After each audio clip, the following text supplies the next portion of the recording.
Regret is always behind because of wrong decision. Do not believe in books that will mislead the mind of man about events in the past and what will happen in future. Believing that it will happen is a lie because the believer sees something. It is time to learn the words of time. It tells the truth. The punishment is slowly coming. The world is about to end.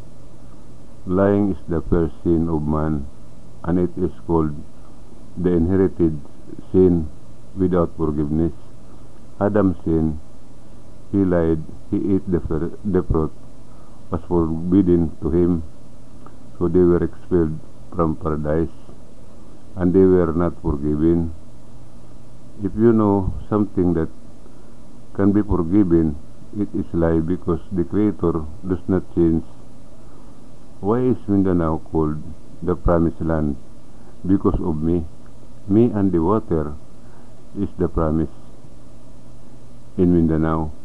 This spring water is different from water of nature. How the promise in Mindanao happened is like this.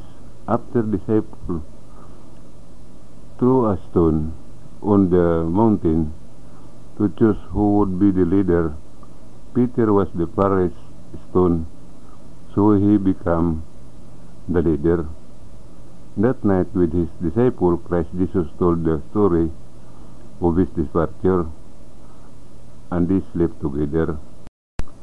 At dawn, Christ Jesus woke Peter up and took him to Mindanao, Philippines, in the Far East. When they arrived at the place, Peter asked what place that was. Christ Jesus replied that it was the Queen of the East, and said that on the stone the Iglesia will stand. This was the promise in Mindanao. It is written that Christ Jesus would build a church on the rock. Peter already know about this because Christ Jesus said this before they went to sleep. That is why the country is called Pilipinas, because of the three queens or women. These are Luzon, Visayas, and Mindanao. The Iglesia will put the Spirit in the water. Those who want to drink the water with the Spirit will promise to obey the will of the Creator,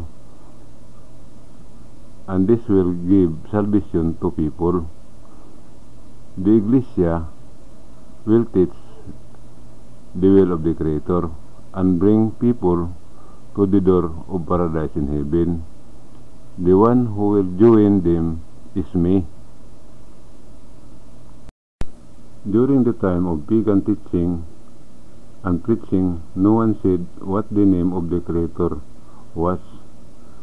So at the birth of Christ Jesus, three angels visited with the answers and gave them to Mary. These are the letters, words, and numbers which have been uploaded to YouTube. The 10 commandments of the Creator brought by Moses are called love and respect. There are 3 of the 10 commandments. This is number 1, sanctify the days of conception. This is a challenge. Number 2, love and honor your father and mother. Number 3, love your neighbor as you love yourself. For everyone to understand love and respect, we need to come together. Love comes first. Number 1, days of conception. Do it honestly and correctly. Number 2, parents, get someone to help take care of your parents because you are busy with work or business. Number 3, neighbors, you will have a hard time explaining to your neighbors.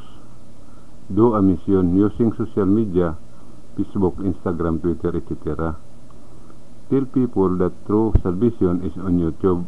On this channel, Minandro Hibendiños, open and read or listen to the English voiceover. If someone comments or asks a question, the mission is over. The second is respect. Number 1, don't pretend. Number 2, don't hide your parents' Don't let them live in the back of your house, garage, and old people's shelter. Number 3.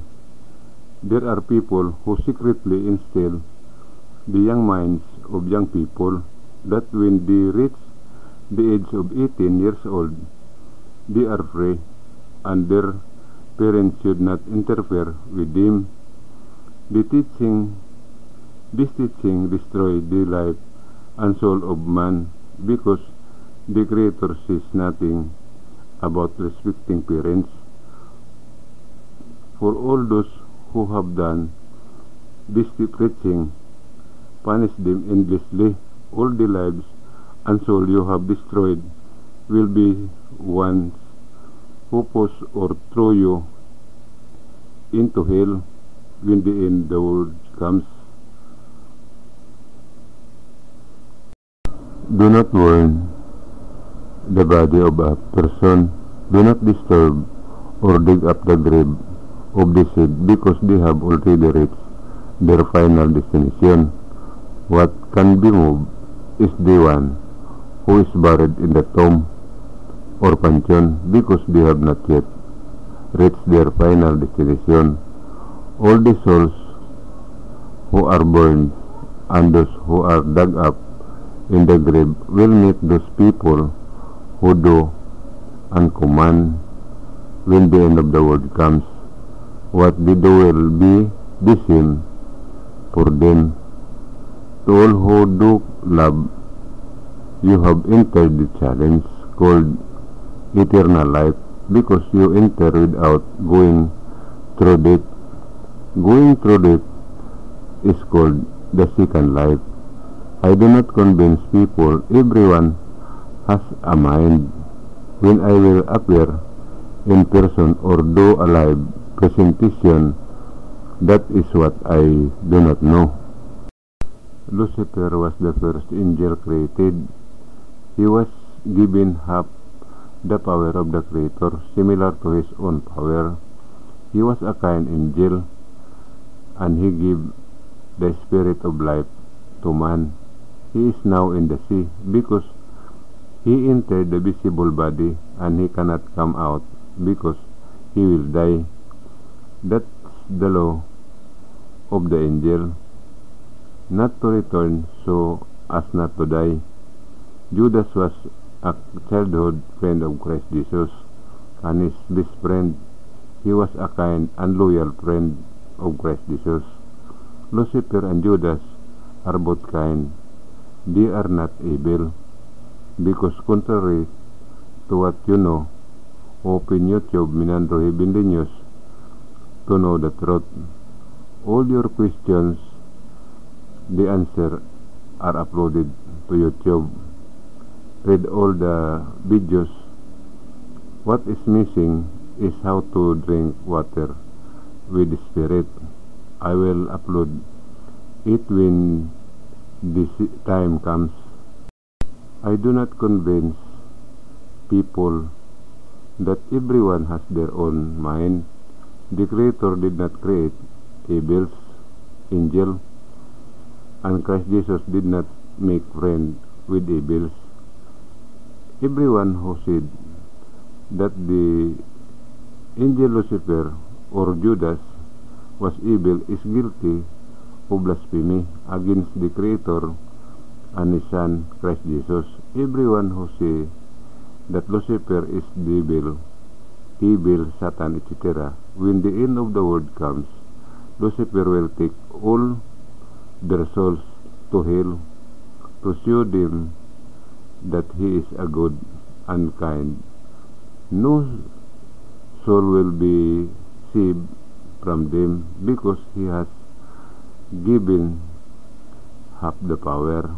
I am only telling the truth so that everyone can prepare for it. Mabuhay.